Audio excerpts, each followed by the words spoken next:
Have you ever heard of the Mormon Apostle who was dropped from the Quorum of the 12 and excommunicated for denying the divinity of Jesus Christ? My name is Benjamin Park. I'm a scholar of American history and author of the book American Zion and New History of Mormonism. Last week, I did a deep dive in the story of Richard R. Lyman, the last LDS apostle to be excommunicated when he lost his membership in 1943 for having an affair. But as a side note in that video, I mentioned that not only was he a son of an apostle, Francis Lyman, but he was the grandson of another apostle, Amasa Lyman, who was also excommunicated and dropped from the Quorum of the 12. So I thought this week I would tell the story of Richard's grandfather, Amasa Lyman, who is a fascinating tale, not just for its own right, because learning about a Mormon apostle who denied the divinity of Jesus Christ is scandalous on its own, but because it helps us explore issues of belief and belonging and religious innovation in the 19th century and a dispute that would come to help shape the boundaries of Mormon theology. Let's dig in. To give you a visual of Amasa Lyman, so you have one in your mind as I talk, this is how Amasa Lyman would have looked for a majority of his apostolic career. Clean-shaven, pretty dignified. This is actually his portrait that is used as the first mayor of San Bernardino, California, which I'll get to in a bit. I prefer the more rugged, bearded look, which you see here, which kind of captures the frontier life of Mormons on the frontier. I mean, this is coming from the same era when Brigham Young grows his own major beard, and Porter Rockwell's beard is, of course, legendary. But I would posit that my favorite Amasa Lyman is when he shaves the mustache from his beard and looks like this. I mean, this is just a glorious depiction. So at least keep this depiction of Amasa Lyman in your mind as we move through his fascinating story. Now, long before he grew his fabulous beard, Amasa Lyman was one of the earliest converts to the LDS faith. He joined in about 1832, migrates to join the faith out in Kirtland, Ohio, and after being baptized is ordained to the priesthood and sent on frequent missions. That's what he becomes known for, as being a very successful, diligent, and consistent missionary.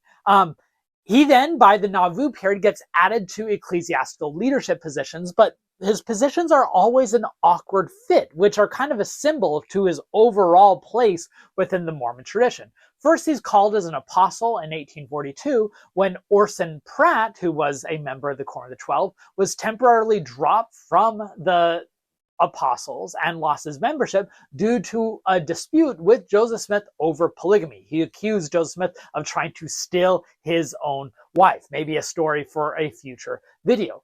Orson Pratt later, however, changes his mind and comes back into the faith, which kind of leaves Amasa Lyman as an awkward place as a 13th apostle.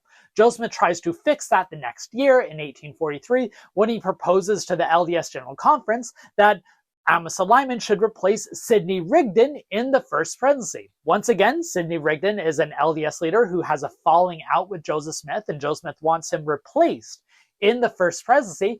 But guess what? As a sign of how much common consent was still important in the Latter-day Saint tradition back then, the LDS membership rejected that proposal, and they voted down the measure of Sidney Rigdon being dropped from the First Presidency, which is a sign of how influential Sidney Rigdon still was. And so here we have Amasa Lyman again being out of the First Presidency, but he does not get his position because Sidney Rigdon is not dropped. So he is kind of an awkwardly placed third counselor in the First Presidency for a bit, but then he plays a big role the next year after Joseph Smith dies, and there's a leadership struggle, what scholars call the succession crisis. Again, another topic for a future video, where there are many claimants to be Joseph Smith's true successor.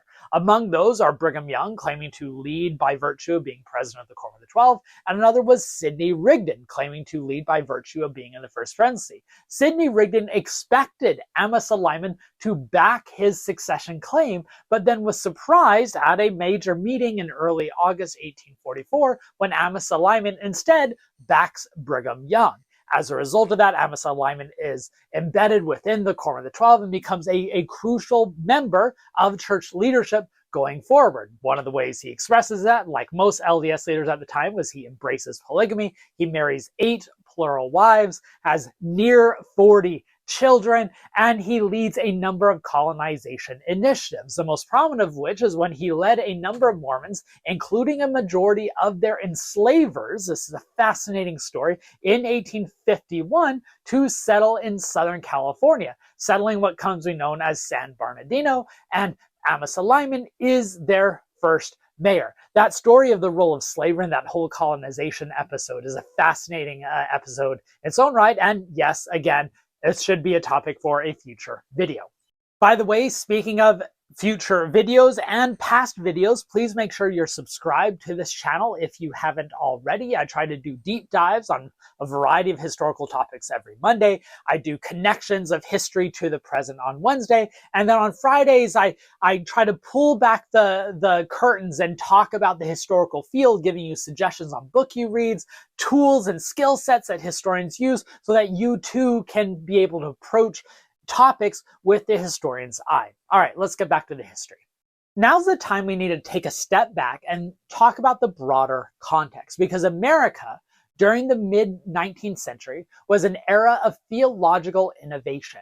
And among those who were trying to push American Christianity in different direction were those who come to be called as liberal religion or new religion, the new theology, a theology of humanism that questioned traditional Orthodox Christianity and proposed new ideas based in the romantic impulse of finding divinity within the individual rather than some external mediator. Among these are groups like the Unitarians who reject the literal interpretations of the Old Testament and emphasize the distinction between Jesus Christ and God the Father, and talk about the importance of rationality. Now, seceding from that group were other radicals like Theodore Parker, who happens to be the topic of the book I'm currently working on, who was a Unitarian minister, formed his own non-denominational space, and emphasized that Christ was just an example of what humanity can become by following good morals and ethics, and that trying to think in a redemptive mediator, a savior, distracts you from the divine potential of every individual being. Now, Amasa Lyman actually read these new liberal religions' teachings and ideas, and he tried to find ways to incorporate them within Mormonism. To him, they were the fulfillment of Joseph Smith's teachings of the divinity of man. Think about Joseph Smith's one of his famous and last sermons, his King Follett discourse, which talked about human beings being like God. Well, Amasa Lyman believed that the next major step in that would be to embrace this new humanistic theology, which would be an expansion of Joseph Smith's Nauvoo teachings. Now, Lyman was smart not to teach that in public in the 1850s. In fact, he was busy. He was distracted by colonization efforts. But when he's called on an LDS mission in the early 1860s to the British Islands, he starts teasing out, experimenting with these ideas of liberal religion, humanism, and Mormonism that culminate in an address he delivers to the Dundee, Scotland Saints on March 16th,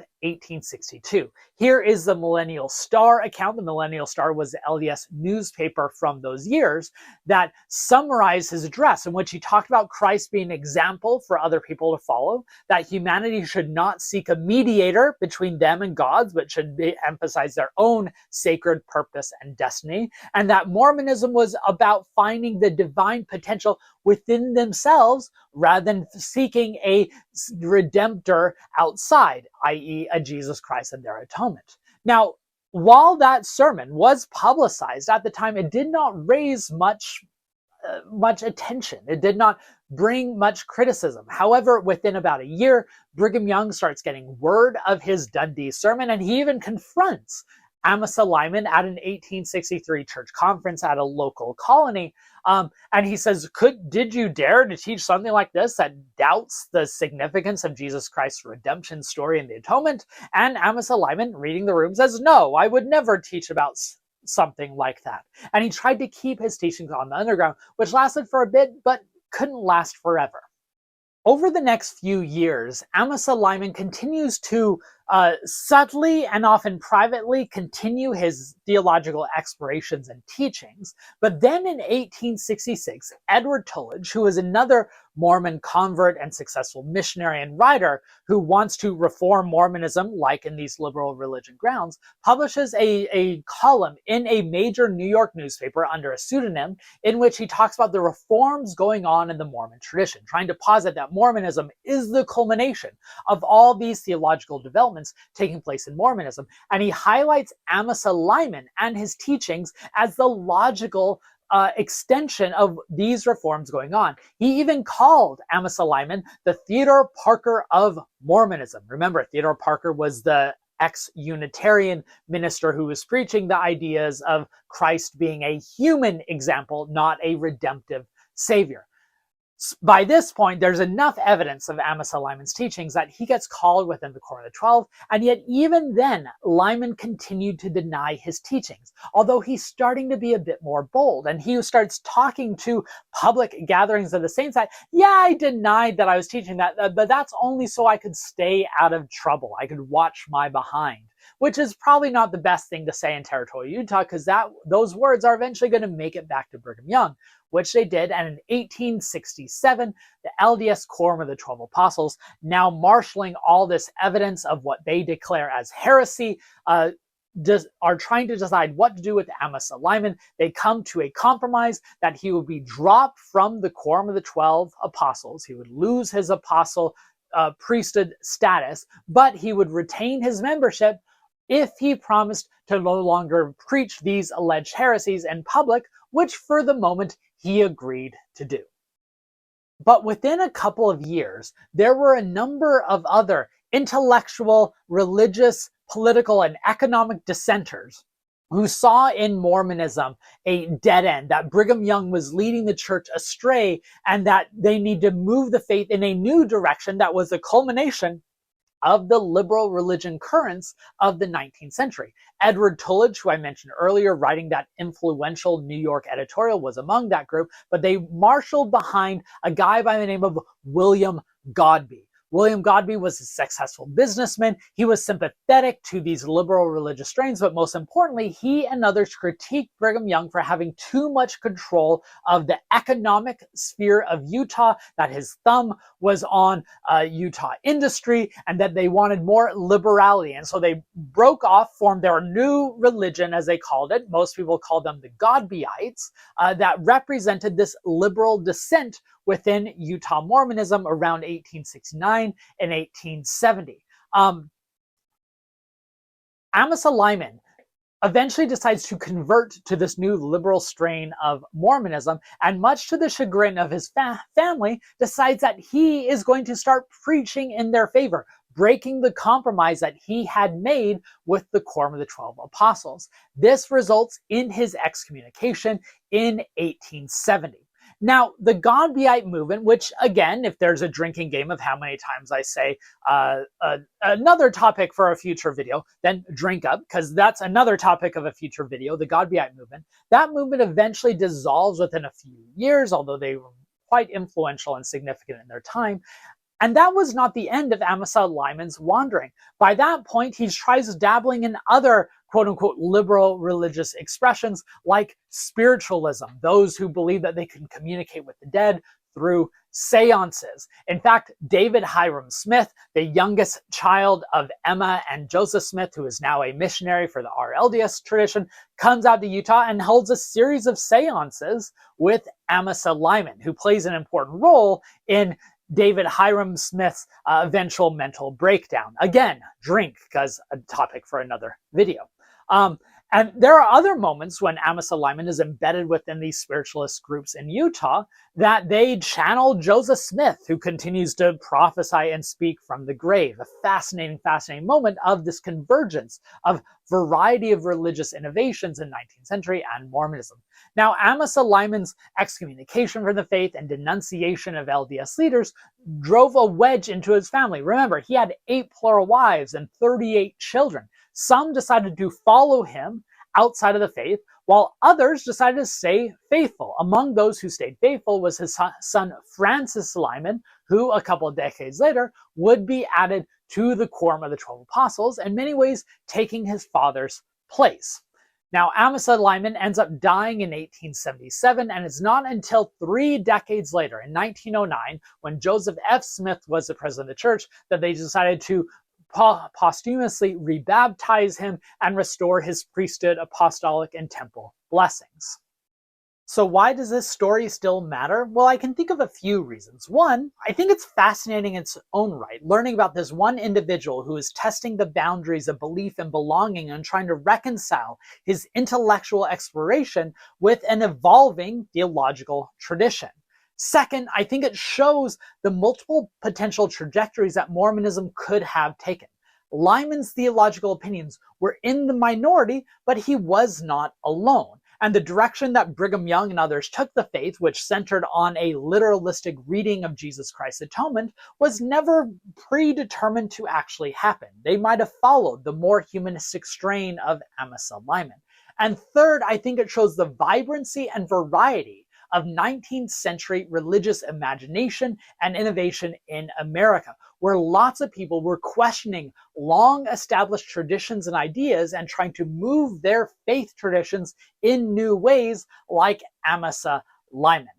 I hope you enjoyed this story. I find it fascinating. If you want to read more, there's an excellent article in Dialogue and Journal of Mormon Thought from decades ago by Loretta Hefner titled From Apostle to Apostate, The Personal Struggle of Amasa Mason Lyman. There's also a phenomenal biography by Edward Leo Lyman titled Amasa Mason Lyman, Mormon Apostle and Apostate, A Study in Dedication. And then if you want to dig into the primary sources themselves, Amasa Lyman's diaries were published by Signature Books in a volume edited by Scott Partridge titled 13th Apostle, The Diaries of Amasa M. Lyman, 1832 to 1877, which is a very rewarding read.